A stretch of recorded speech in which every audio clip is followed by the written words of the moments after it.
Saludos, bienvenido a la maestría en Petrofísica e Interpretación de Registros Eléctricos.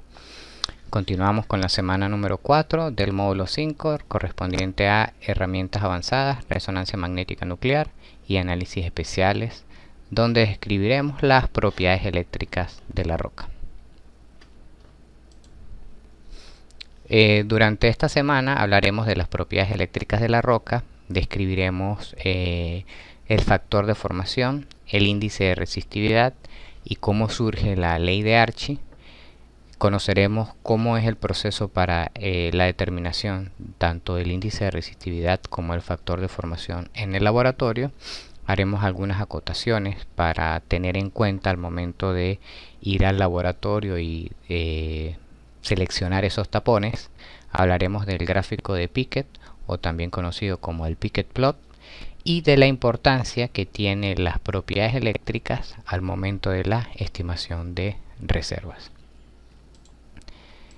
Para comenzar a hablar de las propiedades eléctricas es importante que recordemos ciertos conceptos, como lo es la resistencia eléctrica, la cual no es más que la restricción del paso de corriente eléctrica a través de cierto material, y esta está expresada como la relación entre el voltaje aplicado a dicho material y la corriente eléctrica que fluye. El voltaje está medido en voltios y la corriente en amperios, y la resistencia se mide en ohmios. Otro de los conceptos a recordar es el de la resistividad, que no es más que la resistencia por unidad de volumen. ¿Okay? También la resistencia la podemos definir que a medida que duplicamos o hacemos más grande la longitud a través de la cual fluye la corriente, vamos a tener mayor resistencia. Sin embargo, si el área a través de la cual fluye dicha corriente se hace más grande, esa resistencia disminuye. ¿Okay?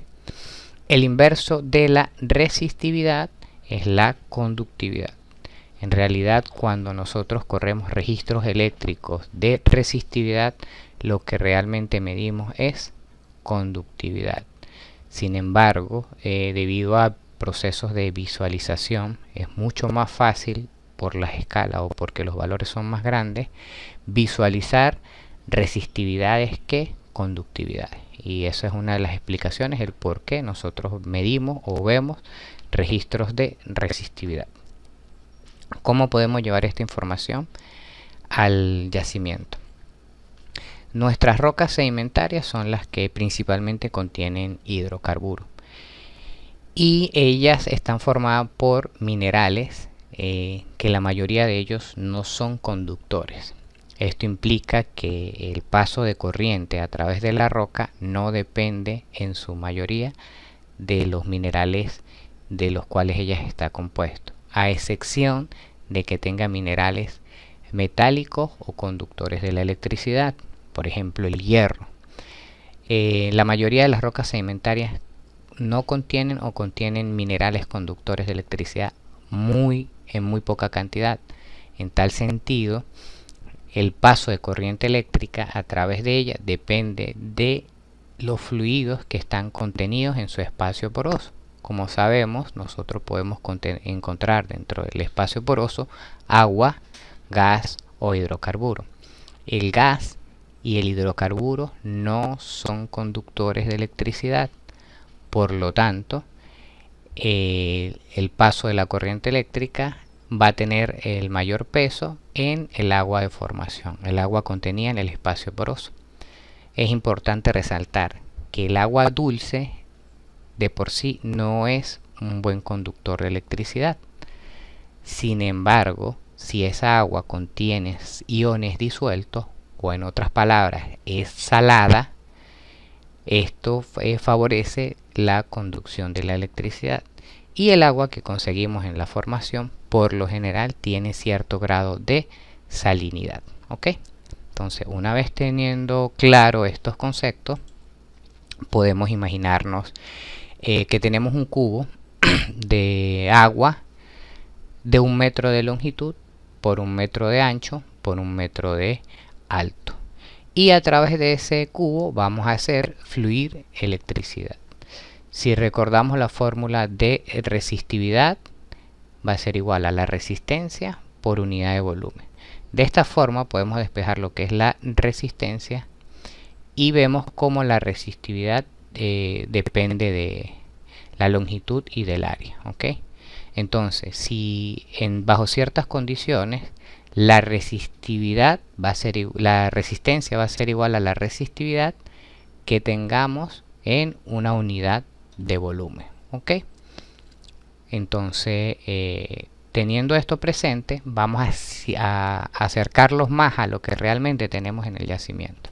Entonces, para ello vamos a imaginar que vamos a agregar a ese cubo de agua que tiene 1 metro cúbico de volumen arena. Entonces agregamos 600 centímetros cúbicos de arena. Bueno, es lógico pensar de que esa arena que vamos a agregar en ese cubo va a ocupar un volumen, que ya sabemos que va a ocupar 600 centímetros cúbicos. Es decir, que va a desplazar 600 centímetros cúbicos de agua que estaban ahí. Por lo tanto, el agua que va a quedar dentro del cubo va a ser el equivalente al espacio poroso. Esa agua que queda son 400 centímetros cúbicos. Si hablamos en términos de porosidad, me representaría el 40% de todo el volumen. ¿Ok? Entonces podríamos decir que ese cubo ahora tiene un 40% de porosidad. Igualmente ahora vamos a hacer fluir corriente a través de ese cubo. Análogamente al concepto que habíamos desarrollado en la lámina anterior, decimos que la resistividad equivalente de esta roca, con la característica de que la roca está 100% saturada de agua, la vamos a denominar RO. Entonces, de ahora en adelante, cuando hablamos resistividad de una roca 100% saturada de agua, la vamos a denominar RO. Y eso va a ser igual a la resistividad del agua en función de la longitud que viaja la corriente y entre el área de la sección por donde viaja la corriente. ¿Ok? Como los granos de arena hacen que el movimiento de la corriente no sea directo, o sea, ese va a ser un nuevo factor, es decir, se va a hacer más larga o más tortuosa. Ese valor lo vamos a llamar L'. Y el área a través de la cual viaja, la sección a través de la cual viaja esa corriente, es el área que representa los espacios vacíos, que sería donde está ubicado el agua, ¿sí? Que es a través de quien va a fluir la corriente. Esa área estaría representada por la porosidad. Perfecto. Entonces sabemos que ahora el RO me representa la resistividad de una roca 100% saturada de agua, y en un cubo con estas condiciones el área va a estar representada por la porosidad y vamos a tener una longitud nueva que por donde va a viajar la corriente, que vamos a denominar L'. Compliquemos un poquito más el experimento y vamos a ponerlo un poco más similar a lo que tenemos en el yacimiento. Adicionalmente le vamos a agregar a ese cubo una parte de hidrocarburos. ¿Ok? Entonces ya la roca dejaría de estar 100% saturada de agua. Por lo tanto, ahora no se va a llamar RO, sino se va a llamar RT. Y esta RT va a ser el responsable de la resistividad, tanto de la roca como del fluido que está contenido dentro de ella. Y de manera análoga a la ecuación anterior, va a depender de la resistividad del agua, que es a partir de quién va a moverse el fluido eléctrico. Ahora vamos a encontrar un factor L sub 2 por el hecho de que dentro de la roca vamos a tener poros llenos de agua, pero esos poros van a contener, además de agua, cierto contenido de hidrocarburo, y como sabemos el hidrocarburo no es conductor, por lo tanto hace que sea mucho más tortuosa por donde va a fluir el agua. ¿Ok? En el caso del área, cuando nosotros teníamos solo agua, el fluido eléctrico iba a desplazarse por esa porosidad. Pero ahora dentro de esa porosidad vamos a tener agua e hidrocarburo, y conocemos que el hidrocarburo no permite el paso de corriente eléctrica, o sea que el área efectiva por donde va a viajar la corriente eléctrica estaría representada por la porosidad, por la saturación de agua. ¿Okay? Esta es la forma básica inicial para que entendamos cómo se debe mover el fluido eléctrico dentro de nuestros yacimientos. Y esta es la base para poder comprender en qué se basa la ley de Archie. ¿Okay? Hablemos un poquito de lo que sería el factor de formación, el índice de resistividad y la ley de Archie. ¿Quién es Gustavus Archie? Bueno, es un ingeniero americano desde 1900, quien vivió en el periodo de 1907-1978. Fue primero que nada ingeniero electricista. Su papá tenía unas minas y luego que se graduó quiso apoyar a su papá y estudió ingeniería en minas y finalmente terminó realizando su carrera en la Shell Oil Company. ¿Okay? Archie es considerado el día de hoy como uno de los padres o como el padre de la petrofísica moderna. A partir de los estudios de Archie damos inicio a lo que es la petrofísica cuantitativa. Previamente a los estudios de Archie simplemente se hacían algunos cálculos cuantitativos, pero básicamente referidos a porosidades. No podríamos estimar saturaciones de agua, simplemente veíamos valores de resistividades para las curvas que existían y decíamos si puede haber hidrocarburo o no, y prácticamente se tomaba la decisión de realizar un cañoneo o una prueba para identificar si había hidrocarburo. Después de los estudios de Archie, de los aportes de Archie, ya se comienza de alguna forma a tener cierto grado de cómputo, de hacerlo más cuantitativo y de tomar decisiones en función a estos cálculos. Entonces Archie en sus trabajos de interpretación cuantitativa a partir del año 42 encontró que para diferentes tipos de arenas saturadas con agua de diferentes salinidades, la resistividad medida de la arena 100% saturada, como ya sabemos se denomina R sub O, esta va a incrementar linealmente con la resistividad del agua. Y a esta forma, como la resistividad incrementa linealmente, o a este factor multiplicador, él lo llamó factor de formación. FF en algunos casos, o simplemente factor de resistividad. ¿Okay? Entonces él decía que la resistividad de una roca 100% saturada de agua iba a aumentar de manera lineal la resistividad, y esa forma en que aumentaba dependía de un factor que denominó factor de formación. Y de aquí surge el concepto del factor de formación de Archie. El señor Archie, ¿qué hizo? Bueno, él llegó y graficó ese factor de formación que obtuvo, que medía en cada una de las muestras, tanto versus la permeabilidad como versus la porosidad. Y él se dio cuenta que el factor de formación era inversamente proporcional a la porosidad y dependía de un factor que él denominó M. ¿Okay? Ese señor M depende del tipo de roca y que podría variar entre 1,8 y 1,2, ojo, de acuerdo a los experimentos de Archie. 1,8 para rocas mal consolidadas o pobremente consolidadas, y 2 para rocas bien consolidadas. Corroboró que esto era válido para un gran número de litologías y que siempre M estaba alrededor de 2.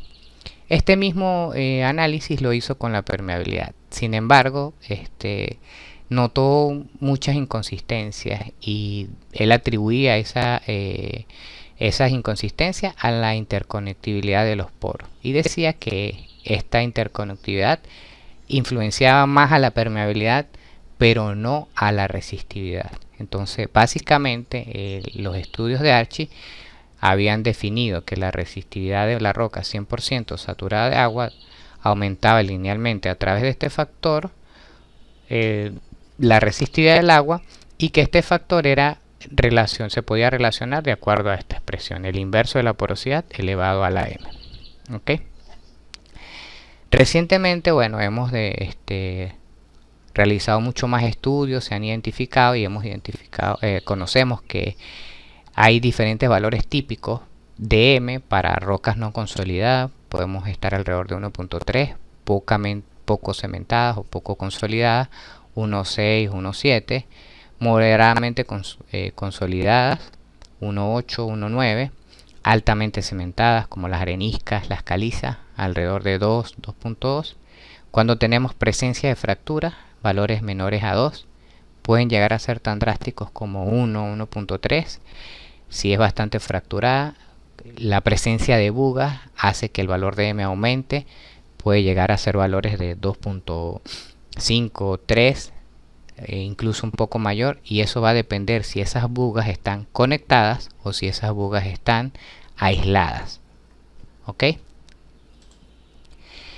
Posteriormente, ¿qué hace Archie? Bueno, él sigue haciendo análisis, pero ahora considera las rocas parcialmente saturadas con hidrocarburos. Entonces, este factor lo denomina índice de resistividad y él va a justificar lo que es el incremento de la resistividad en las rocas.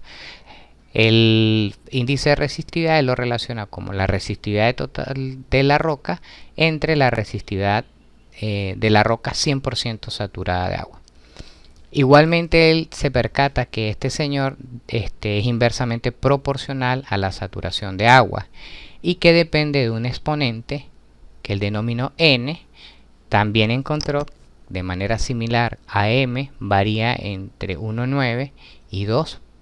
Él lo orientó más a si la roca estaba consolidada o no. ¿Qué hace Archie? Posteriormente él combina el índice de resistividad y el factor de formación y encuentra esta expresión, que la resistividad total va a ser directamente proporcional a la resistividad del agua e inversamente proporcional a la porosidad elevada a un exponente M y a la saturación de agua elevada a un exponente M. Esta ecuación se parece mucho a la que inicialmente habíamos explicado en el cubo de agua, pero ahora estamos introduciendo los dos factores importantes, que son el exponente de cementación y el exponente de saturación de agua. Estos dos exponentes van a estar más relacionados con lo que es las características de las rocas y su sistema poroso. ¿Okay? Entonces, esta es la primera ecuación que surge para, arreglando esta ecuación, podemos encontrar esto, y es la primera ecuación que surge para estimar las saturaciones de agua. ¿Okay? De aquí en adelante es que comienza a surgir lo que es la petrofísica cuantitativa, similar a la que conocemos hoy en día. Y bueno, tenemos los parámetros: resistividad del agua, porosidad, resistividad total, exponente de cementación y exponente de saturación de agua o exponente de saturación de Archie.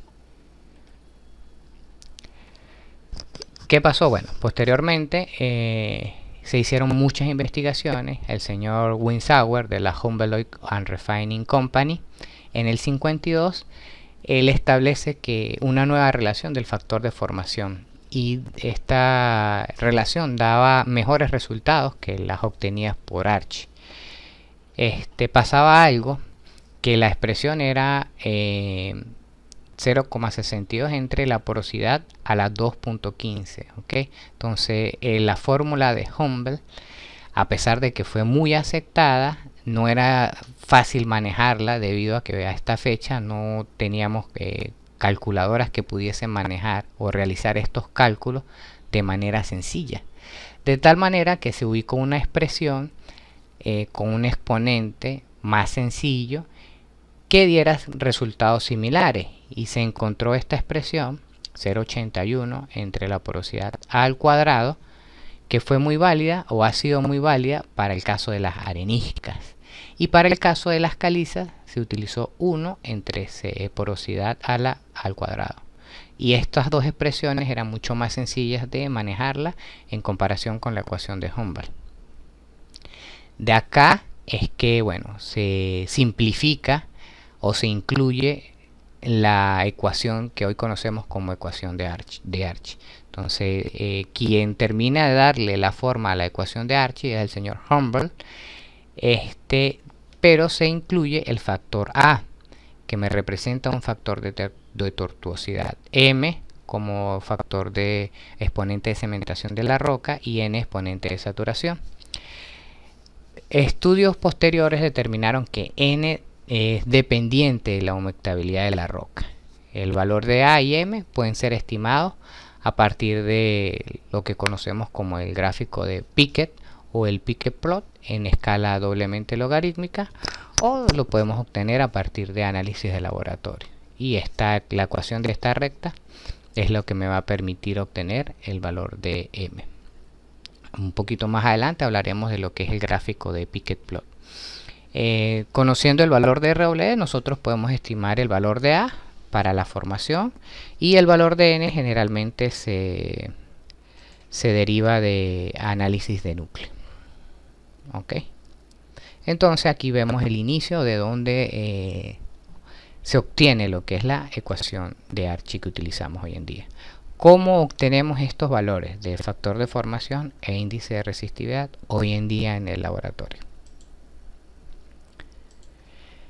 En primer lugar, al igual que la mayoría de los procesos que hacemos en el laboratorio, debemos de limpiar y secar las muestras una vez que han sido seleccionadas. Entonces se limpian con tolueno y para eliminar los residuos de hidrocarburos y las sales con generalmente etanol. Entonces se dejan las muestras limpias y secas, se determina la porosidad del helio tanto al aire, a presión atmosférica y a presión de yacimiento. Luego se saturan las muestras con una solución salina que sea similar a la del yacimiento en cuanto a resistividad y a composición. Colocamos estas muestras en una celda de confinamiento. Esto generalmente si lo queremos hacer un análisis a condiciones de yacimiento, con la presión de confinamiento similar a las condiciones de yacimiento. Y vamos a inyectar solución salina para asegurarnos que la roca esté 100% saturada de agua. ¿Okay? Y aquí vamos a comenzar a medir la resistividad de la muestra 100% saturada y obtenemos el valor de RO. Entonces, calculamos el valor de del factor de formación para cada muestra y simplemente vamos a plotear el factor de formación. Como ya conocemos el valor de la resistividad, calculamos el factor de formación y lo ploteamos versus la porosidad. Ya vamos a ver un poco más adelante cómo queda este gráfico. Y trazando una línea de pendiente que pase por el punto 1, 1, podemos estimar la pendiente de esa línea que me representaría el valor de M. Ese es el exponente de cementación. También se pueden hacer correcciones del factor de formación por efectos de la conductividad de las arcillas utilizando la ecuación de Wassmann-Smith y tomando en cuenta la capacidad del intercambio catiónico. El índice de resistividad se hace de manera análoga con esas mismas muestras y lo que vamos a hacer es que vamos a determinar la resistividad total a saturaciones de agua decreciente. Recordemos que el índice de resistividad depende de la saturación de agua. Es decir, que a medida que nosotros vamos cambiando en un mismo tapón la saturación de agua, va a cambiar la resistividad total y por lo tanto va a cambiar el exponente de saturación. Entonces, el proceso de desaturación se realiza a temperatura ambiente, inyectando gas humidificado a través de una de las caras de la muestra. Recordemos que la muestra está dentro de una celda de confinamiento con contacto capilar con lo que es el plato poroso. Esta celda, las presiones pueden variar desde 1 hasta 60 LPC y vamos a ir midiendo tanto resistividades y fluido producido hasta tener lecturas constantes. Con esto lo que nos vamos a asegurar es que estamos midiendo una resistividad total a determinada saturación de agua. ¿Okay? Este proceso vamos a ir aumentando la presión, que en otras palabras va a ir disminuyendo la saturación de agua, se va a ir midiendo la resistividad hasta que finalmente retiramos las muestras de la celda y lo llevamos a un proceso de DIN-STAR para verificar cuál fue la saturación final de agua o la saturación de ese gas que quedaba, y vamos a calcular el índice de resistividad medido para cada muestra. ¿Okay? Recordemos que cada muestra vamos a tener diferentes valores de resistividad y a partir de ahí podemos hacer los cálculos. Sabemos que el índice de resistividad lo podemos plotear versus la saturación de agua, y de manera análoga al factor de formación, esta recta, la pendiente de esta recta me representa el valor de N. ¿Ok? Este señor también, el índice de resistividad y el exponente de saturación de agua pueden ser corregidos por los efectos de arcillosidad, similar a lo que observamos en el caso del factor de formación. Para las correcciones tanto del factor de formación como el índice de resistividad, aquí encontramos la fórmula donde se toma en cuenta estos señores, estos dos factores, B y QB, que dependen de la ecuación de Wassmann-Smith. QB es la cantidad de intercambios catiónicos e intercambiables presentes en las arcillas. ¿Okay? Aquí vemos los resultados para una muestra de los que obtenemos en el laboratorio. Vemos en este caso el pozo Inegas 1X para el campo de la maestría, formación Esperanza, y vemos número de muestras, la profundidad, los valores de permeabilidades, de porosidad, la densidad de grano, la salinidad del agente o de la solución saturante y la resistividad a 77 grados Fahrenheit. Generalmente se representa a 77 grados Fahrenheit debido a que los gráficos de Wassmann-Smith generalmente están relacionados a esa temperatura, pero pueden relacionarse a cualquier temperatura. Recordemos que las resistividades dependen de la temperatura. Acá podemos observar entre los resultados un solo valor del factor de formación.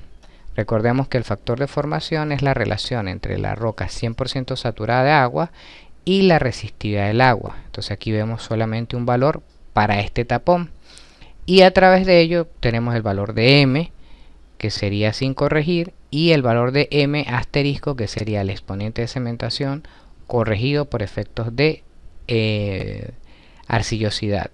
De igual forma, el factor de formación con asterisco es corregido por efectos de arcillosidad.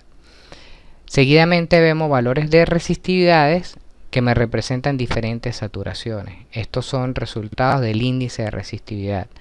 El índice de resistividad, recordemos que medíamos la resistividad cuando la roca está 100% saturada de agua, luego desplazábamos agua, disminuíamos la cantidad de saturación de agua, disminuimos la saturación de agua, medimos la resistividad y ahí vamos calculando el índice de resistividad y así sucesivamente. Y aquí vemos el índice de resistividad corregido. Entonces graficamos para una misma muestra el índice de resistividad versus la saturación de agua y hacemos la extrapolación. La pendiente de esta curva, tal cual como me lo representa esta ecuación, me indica el exponente de saturación de agua. ¿Okay? Si corregimos por efectos de arcillosidad, el procedimiento es similar y podemos obtener el exponente de saturación de agua corregido por arcillosidad.